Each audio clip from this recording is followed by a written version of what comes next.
ఈ విజయదశమి రోజు విజయ ముహూర్తము అని ఒక ప్రత్యేకమైన ముహూర్తం ఉంటుంది. ఈ ముహూర్తం గొప్పతనం గురించి పరమేశ్వరుడు పార్వతీదేవికి చెప్పాడని భవిష్య పురాణంలో ఉంది. ఈ విజయ ముహూర్తం గొప్పతనం ఏంటంటే విజయదశమి రోజు తిథి, వారము, నక్షత్రము, యోగము, కరణము ఈ ఐదింటిని పంచాంగాలు అంటారు. వీటితో సంబంధం లేకుండా రాహుకాలం, దుర్ముహూర్తం, యమగండం, వర్జం వీటితో సంబంధం లేకుండా విజయదశమి రోజు ఈ విజయ ముహూర్తంలో ఎవరైనా ఏదైనా ఒక పని ప్రారంభిస్తే సంవత్సరం మొత్తం ఆ పనిలో అద్భుత విజయాలు కలుగుతాయి. అనుకున్న పనులు అనుకున్నట్లు పూర్తవుతాయి. కొత్తగా ఉద్యోగంలో చేరాలంటే విజయ ముహూర్తంలో చేరాలి. కొత్తగా ఏదైనా బిజినెస్ స్టార్ట్ చేయాలంటే విజయదశమి రోజు విజయ ముహూర్తంలో స్టార్ట్ చేయండి.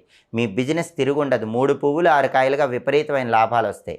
అలాగే పెళ్లికి సంబంధించిన కీలకమైన నిర్ణయం తీసుకోవాలంటే విజయ ముహూర్తంలో తీసుకోండి. పార్ట్నర్షిప్ బిజినెస్లు స్టార్ట్ చేయాలంటే విజయ ముహూర్తంలో స్టార్ట్ చేయండి.